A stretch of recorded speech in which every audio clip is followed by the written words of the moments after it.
Olá a todos, estamos mais uma vez aqui reunidos para estudarmos a obra de Allan Kardec, o Livro dos Espíritos, e dando continuidade aqui aos nossos estudos.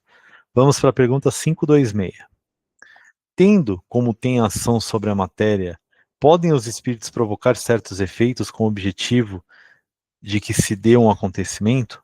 Por exemplo, o homem tem que morrer. Sobe uma escada, a escada se quebra e ele morre da queda. Foram os espíritos que quebraram a escada, para que o destino daquele homem se cumprisse?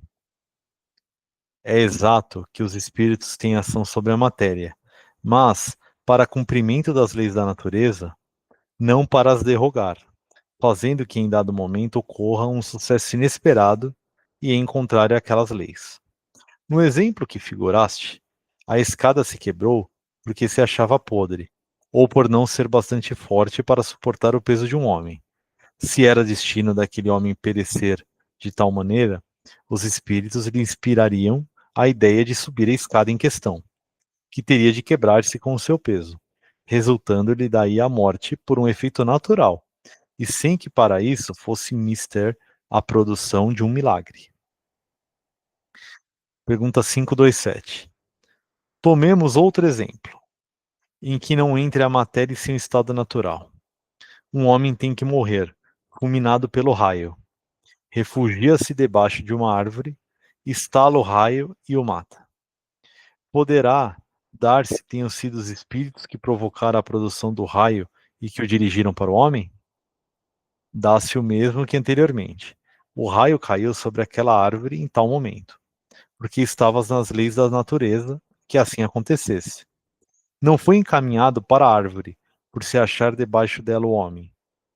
A este sim foi inspirada a ideia de se abrigar debaixo de uma árvore sobre a qual cairia o raio, porquanto a árvore não deixaria de ser atingida, só por não lhe estar debaixo da fronde o homem. Pergunta 528.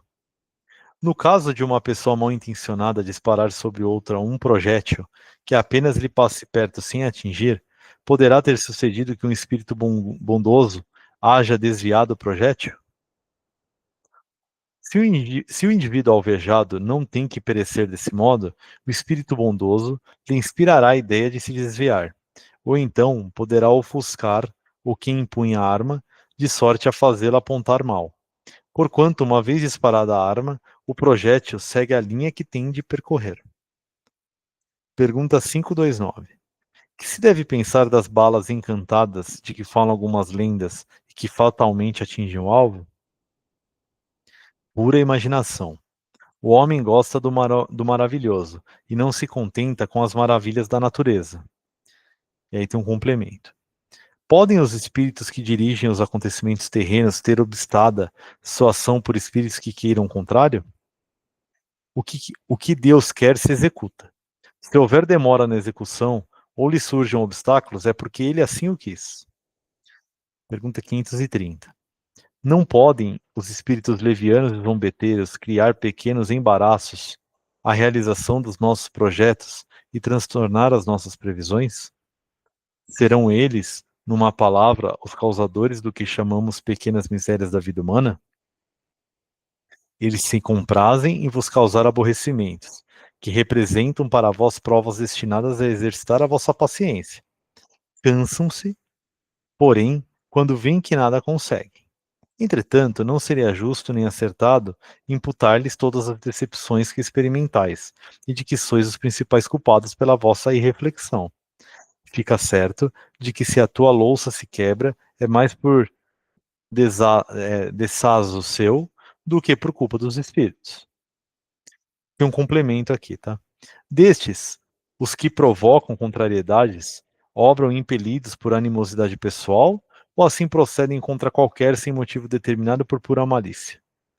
Por uma coisa e outra, por uma e outra coisa.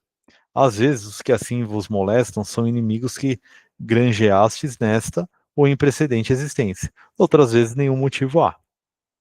Então, né, hoje está bem claro aqui o que é trazido para a gente,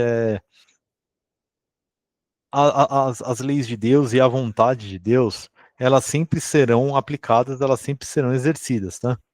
Então, não tem um porquê, né, nós pensarmos que morremos porque um espírito levou, alguém morreu porque um espírito levou ele para a morte. Não, não. Já estava ali determinado que ele teria que desencarnar naquele momento. Se o exemplo do raio é muito bom, né? Caiu o raio naquela árvore e atingiu a pessoa que estava se abrigando embaixo daquela árvore. O raio já ia cair naquela árvore. O que os espíritos fazem para que as leis de Deus sejam cumpridas é conduzem ali aquele espírito até debaixo da árvore, por forma de intuição, de pensamentos, para que ele ache ali um lugar seguro para se abrigar, e aí sim, como já estava previsto o raio cair naquela árvore, acaba atingindo aquele espírito e ele acaba desencarnando. Mas o que é mais importante nós sempre lembrarmos é as leis de Deus e a vontade de Deus sempre prevalecem em todas as coisas, tá? Então, nada que Deus queira vai deixar de ser feito, tá bom? E nada que Deus não queira que seja feito será feito por outros espíritos. Tudo que é feito por algum espírito é com a autorização das leis e da vontade de Deus, tá? Então por hoje é isso, que a paz de Deus e Jesus fique com todos, graças a Deus.